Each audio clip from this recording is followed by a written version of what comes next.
السلام الله عليكم ورحمة الله وبركاته. أنا وناقصنا أصحابتنا غالي أحمد الباجوكتان waxaad ku soo dhawaataan muuqaal kooban kaasoo aan kaga hadli doono alaidinkii GBP USD.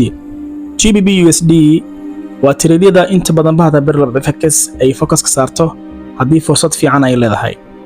Hase ahaatee bishii lagu guda jiro oo ah bisha January oo bilowga sanadkan ah waa bilaha inta badan ee isdaba-meeraysiga ama zaxmadda ay ku furantaa suuqa.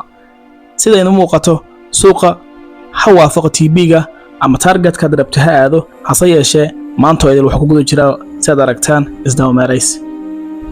Balse markaan oo kale maxaa lagaga baahan yahay waxay tahay inaadan tirade badan aadan ceelsan, kaliya hal tirade ka badan.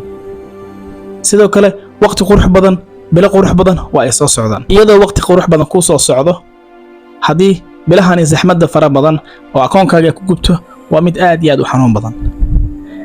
Sidaa darteed mar walba waxaa lagaga baahan yahay inaad si sharci ah suuqan ula dhaqantid. Suuqa forex nidaam walba aad baratid waxaa lagama maarmaan ah inaad joogteen iyo dulqaad fara badan leedahay.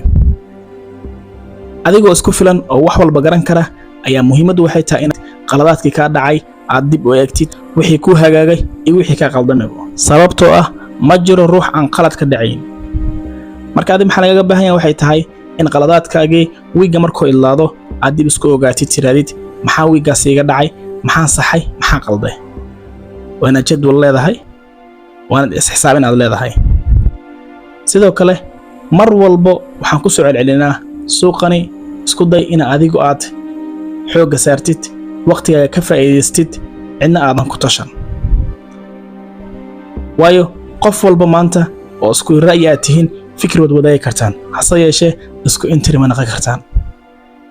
haddaad isku intiri noqotaan maanta idil waxa imaanayo shakin inaad saaxiibkaaga ku yiraahdo suuqa ama sidaan noqdaa ama sidaan dhacdaa. trade waxa uu hadal leeyahay inta la galin ka hor. trade mar haddaad qaadatid ka hadal ma lahan. aad baad mahadsantahay. Assalaamu calaykum waraxmatullaahi wabarakaatuh.